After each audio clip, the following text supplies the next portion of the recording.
What if I told you you could cut your Framer bandwidth by 70 or 80% without changing a single thing about how you design in Framer? No external hosting dashboards, no code, no weird workarounds. Just a plugin that sits inside of Framer and handles everything. That's Offload, already used by over 100 creators in the first month and serving over 800 gigs of bandwidth and 500,000 requests in last 30 days. Today I'm going to show you a full workflow, from understanding what bandwidth even is, to detecting your heaviest assets, to replacing them with optimized versions that don't touch your Framer bandwidth limits.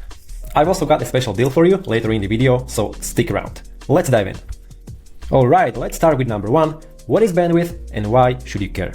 This is Framer's pricing page. Every plan comes with a bandwidth limit. Basic plan with 10 gigs, Pro plan with 100 gigs and Scale plan with 200 gigs. And what if you go over? The first month you get a warning. You keep going over and Framer will either auto-upgrade your plan or charge you an overage fees. So if your site is image heavy or has a lot of background videos, bandwidth is the thing that quietly pushes you to more expensive plans. So what actually counts as a bandwidth? Every time someone visits your site, their browser downloads every asset on that page. Whether it's video, whether it's images, code files, everything. So here is a typical simple Framer site. You got a hero video at 5 megs, some images, some gallery of videos or images, it doesn't matter, and then some image at the bottom, etc, etc. Add all of that up and you are looking at about 11 megs per single page load. And that's just one visitor, one page. Right now, all of the assets are stored on Framer's CDN. So every time someone visits your website, all of these gets downloaded from Framer. And of course, it counts against your Framer bandwidth limits. Here's what that looks like over a month. The green line is your total asset size. It stays mostly flat because your site doesn't change frequently. But look at the visitors in blue. That's just keep growing throughout the month. And the red line is your cumulative bandwidth. It grows right alongside the visitors. The more visitors, the more bandwidth. You cannot control how many people visit your site, and you shouldn't have to. But with Framer's model, every new visitor costs you a bandwidth. Now imagine you launch a marketing campaign, or your tweet goes viral, or you get featured somewhere. Your visitors spike, and your bandwidth goes right with it. Somehow like that, through the roof. You could go from comfortable to over the plan limit in a couple of days. And remember, that's what we saw on the pricing page. That means either auto upgrade or overage fees.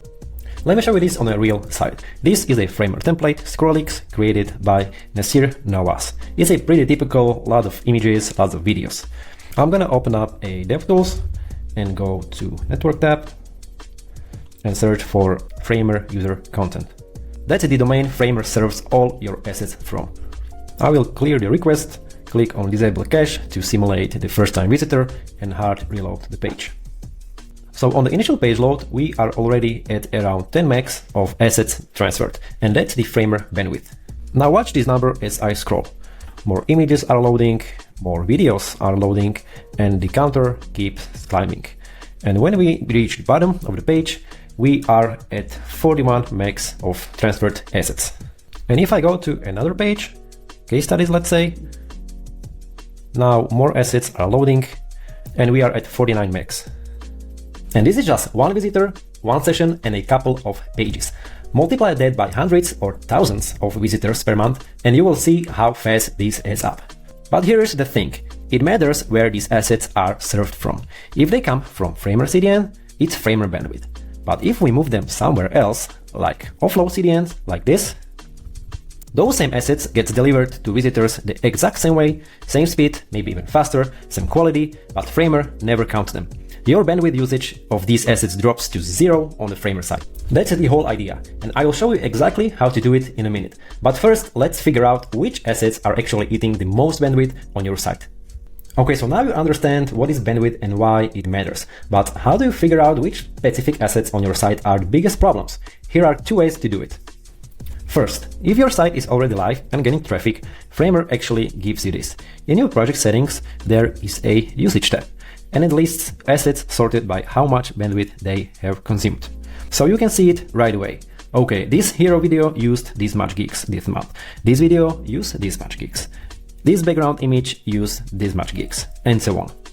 This is super useful for existing sites. You can instantly spot the worst offenders, but there is a limitation. This only works on the projects that are already published and have real traffic data. If you are building a new site or you haven't launched yet, there is nothing there or there is not enough data as I have right now. That's where the second method comes in. If you search for Offload and open it, there is a site scanner. You paste any Framer site URL, it doesn't matter if it's live or still in staging. The plugin goes through the page and finds every Framer hosted asset and rank them by size and position on the page. So let's scan this page. So here you can see every image and video the page is loading, how big each one is, and roughly how much bandwidth you would save by offloading all the assets. The assets at the top of the page matter the most, because every single visitor loads those. They are above default, they are unavoidable. Alright, so we know what the bandwidth is, we know which assets are the problem, and now let's fix it. This is Offload. It's a Framer plugin that lives right inside your editor. It's the most seamless way to move heavy assets of Framer bandwidth without changing anything how you build. Everything happens right here, you don't need to open another app, no dashboard, no manual uploading to some external storage, it's all inside Framer. So let's take a look at two ways how to upload your assets to Offload. First, you can just drag your files from computer into the plugin. Drop them and they will start uploading immediately. Second, and this is my favorite, you can select the assets from your Framer canvas and upload them from your selection. So if you already have images and videos placed on your site, you don't need to go find the original files, you can just select them, upload them, and it's done. Now here's what's happening behind the scenes. If you have WebP conversion turned on, which I always do, every JPEG and PNG gets automatically converted to WebP. That alone can cut your file size by 50 or 90%. On top of that, Offload generates responsive variants. A tablet version at 1200 pixels and a mobile version at 720 pixels. So instead of serving a full-size desktop image to someone on their phone, they get the right size for their screen. Look at this, the original size of this image was 900 kilobytes, and after WebP conversion we get 230 kilobytes of the original size, 64 kilobytes for the tablet and 28 kilobytes for the mobile. And that's a massive difference, and this happens automatically every single upload. And there is no image quality degradation. Offload uses the state-of-the-art compression algorithm to ensure the high quality of images. Okay, so now our assets are in Offload. So how do we get them back onto the canvas? Just as easy. Just click this insert button on any image and it drops onto your canvas as an offload image component. This component uses source set under the hood, meaning it automatically serves the desktop, tablet and the mobile sizes depending on the visitor's screen size. You don't need to configure anything. Same thing for the video. Just click the insert and you get the offload video component. And there is a nice touch. You can attach a poster image from the offload, so the video doesn't start loading until the visitor actually scrolls to it. And this saves even more bandwidth. Now let's actually replace a couple of original assets from this Framer template with the offloaded ones. So if I go back to this video with this lady, somewhere down here, it's inside of client results card. So let's open it and we can see that here is a video component, a basic Framer video component. Now we need to replace it with a offload video, and we need to make sure to pass down the variables for the URL of the video and the URL of the poster image. So let's actually create a new variable, which is video URL, and also a second variable, poster URL. And now we can go back to home, and from here we can copy the URL of the first and put it over here, and also the poster is this one, so we're going to copy it and put it over here, and this video was the second one, so I'm going to copy, paste it over here and together with a poster image. Alright, so that was the video replacement, and let's actually grab one image just to show you. So I want to offload this one, upload. Okay, we have it there. Let's insert it to canvas, cut it, and I will go paste it over here, move it a little bit up. All right, and now let's make it fill,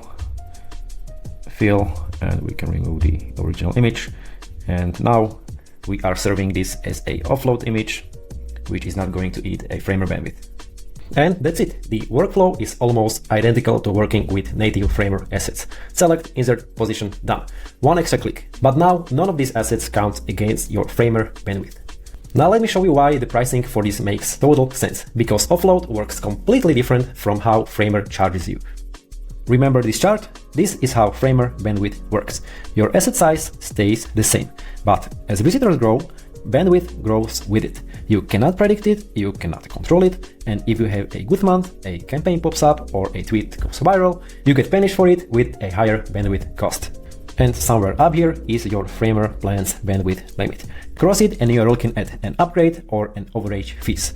The better your site does, the more you pay. So with Offload, I flipped it. You pay for the storage, which is this green line. It's flat, it doesn't move. You upload your asset once and that's your cost.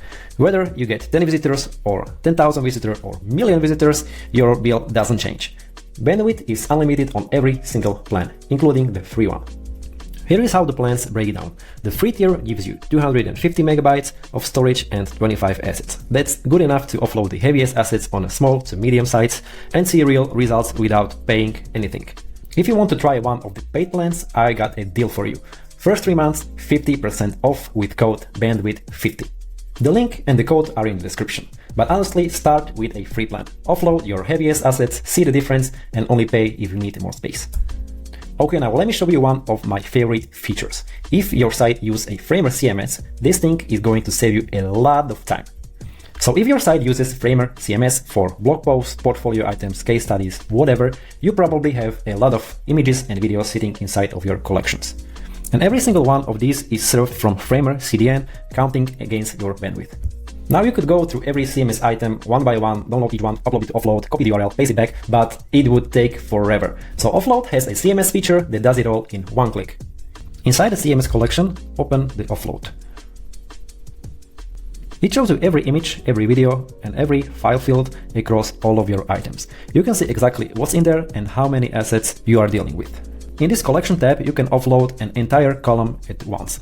Every image in that field across every single CMS item gets uploaded to Offload with WebP conversion and responsive variants all at once. Or if you don't need to offload everything, maybe some items are lightweight enough, you can select a specific rows or even a fields inside of a specific row. Just pick the CMS items you want and offload any of these. You have the full control. And it automatically organizes everything for you. See this, it created a CMS case studies folder with all offloaded assets inside. You don't have to sort anything manually. Now to actually serve these from Offload instead of Framer, we need to do one thing. On your CMS template page, you swap original Framer image and video components for the Offload components and connect it to new CMS field. So we click on the video, replace with Framer coder Offload video, and now in this URL, we can set the variable and find this new Offload URL file. And now we have the offloaded video inside of the CMS template page. And we can do the same thing for the images. Click here, replace with image. And now we use JSON URLs, which is this one. And same thing for this one. Replace with offload image. And this was image 2. And they all have 20 fill. And same thing, 20 and fill. It takes a few seconds, but now every page in that collection uses Offload CDN. Let's check it live. I will publish it and open this blog post. And if we look at the images and videos where they are coming from, we will see the Offload CDN. So you can see the video and these images are now loaded from the Offload asset CDN. Same quality, same speed, and 0 Framer bandwidth. Think about it in scale of this. If we have 50 blog posts and each one has hero image and 3 inline images, that's 200 assets. Doing that manually would take an entire afternoon. With this, it's a couple of clicks, one component swap on the template page, and you can go grab your coffee. Alright, now to the next one. And this is the mistake I see on almost every Framer site I audit. The single biggest bandwidth mistake I see on Framer sites: unoptimized videos. Let me show you how to fix it without leaving Framer. So inside Offload, there is a built-in video compression tool in this Minify tab. You don't need Handbrake, you don't need FFmpeg on your terminal, you don't need to upload it to some random online compressor. It runs everything here in Framer. You can pick your output width and it will generate all of them in one go, or you can even set your custom one. Then you've got a quality slider. Lower means smaller file size and higher means better quality. You need to find your sweet spot for your video. You can set compression speed. The slower speeds will result in smaller file sizes. And you can also strip audio if it's a background video. There is no point in downloading audio that is nobody going to hear. And then there is a poster generation, and this creates a still image from the first frame that loads instantly while the video buffers. Let me reset the settings and let's compress this one and see what we get. Okay, it's done. So the original was 11.8 megs and the compressed one is 4 megs, which is pretty good. So let's download it and let's check the quality.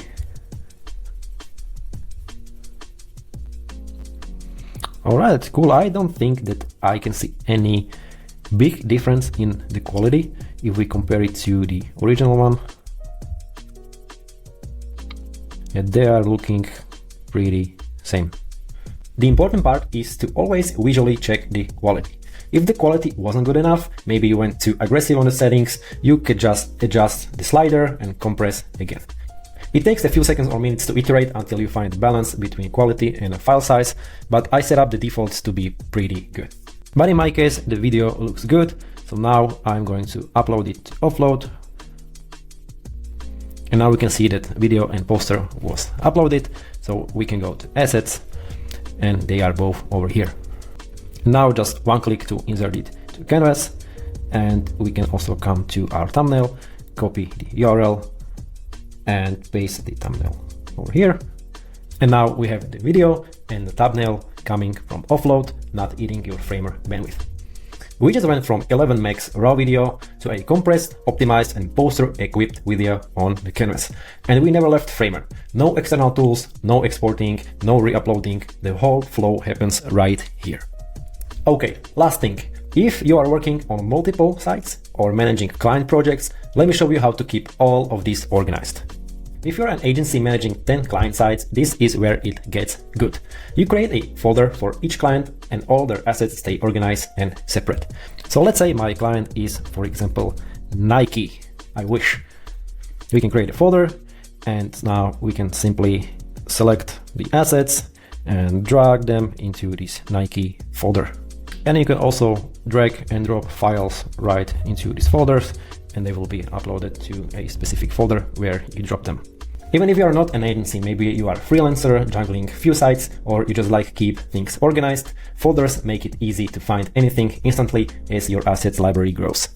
So that's Offload. Your images get auto-converted to WebP with a responsive variant. Your videos get compressed right inside Framer. Your CMS collection gets offloaded in a couple of clicks. Everything stays organized in folders, and none of it touches your Framer bandwidth, ever. If you want to try it, the free plan gives you 250 megs unlimited bandwidth for 25 assets. That's enough to offload the heaviest stuff on your site and see the difference right away. And if you want to go further, the first 3 months are 50% off with code bandwidth50. Link and code are down in the description.